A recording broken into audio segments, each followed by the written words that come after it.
question. Alors, très bien. Donc, ça complète votre preuve, M. Fortin en demande? Oui, Madame le juge. Très bien. Preuve close en demande.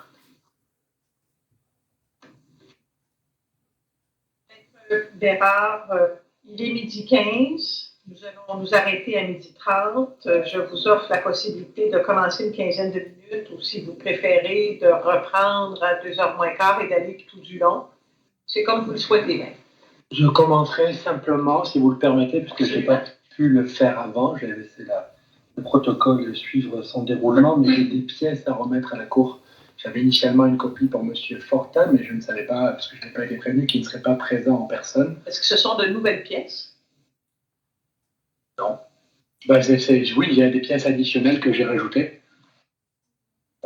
Écoutez, les pièces doivent être déposées 3 semaines avant l'audition. Là, M. Fortin, il est à distance, mais même s'il était dans ma salle d'audience, M.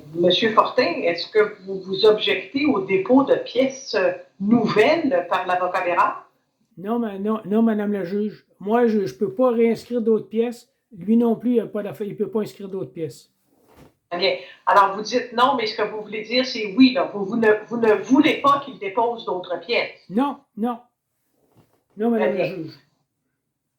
Alors, Maître Bérard, en vertu des règles de preuve, les pièces doivent être déposées au moins 21 jours ou 30 jours avant la tenue d'une audience. C'est très bien écrit dans le code. Et ça, pour nous permettre justement de remettre une copie des pièces à l'autre partie. Là, vous comprendrez que monsieur vient de rendre son témoignage sans avoir vu vos pièces, ce qui le place dans une situation de grand déséquilibre. La juge, si vous permettez de faire des représentations, évidemment, je ne vois pas les choses de la même manière. Premièrement, l'ensemble des pièces n'ont pas été, je n'ai pas pu les porter à votre attention avant. Deuxièmement, il n'y a aucune pièce qui prendrait... Pardon? Je n'ai pas été invité à le faire et vous avez donné un ordre, j'ai attendu patiemment mon tour pour pouvoir parler. Non, j'ai demandé s'il y avait des gens, s'il y avait d'autres choses. Maintenant, on va aller, si vous voulez, dans le code de procédure civile. Oui, j'allais le plaider, je connais les dispositions du code de procédure civile. Alors, allons-y. Qu'est-ce qu'on sur autorisation du tribunal, les pièces peuvent être produites en tout temps. L'autorisation est requise s'il y a une opposition et je comprends que c'est le cas. Oui.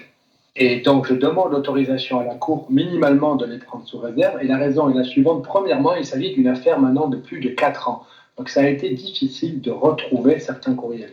Deuxièmement, les pièces que je vais ajouter ici ne prennent pas M. Fortin par surprise parce qu'il s'agit essentiellement de courriels qu'il m'a envoyés ou que je lui ai envoyés et qui viennent contredire frontalement les allégations de faute qu'il me reproche. Donc, pour établir la vérité et éclairer le tribunal, c'est important que vous ayez ces pièces en votre possession. Mais si monsieur s'y oppose, vous posez des questions à monsieur sur ces courriels-là sans nécessairement produire les pièces. Il y a moyen de faire la démonstration.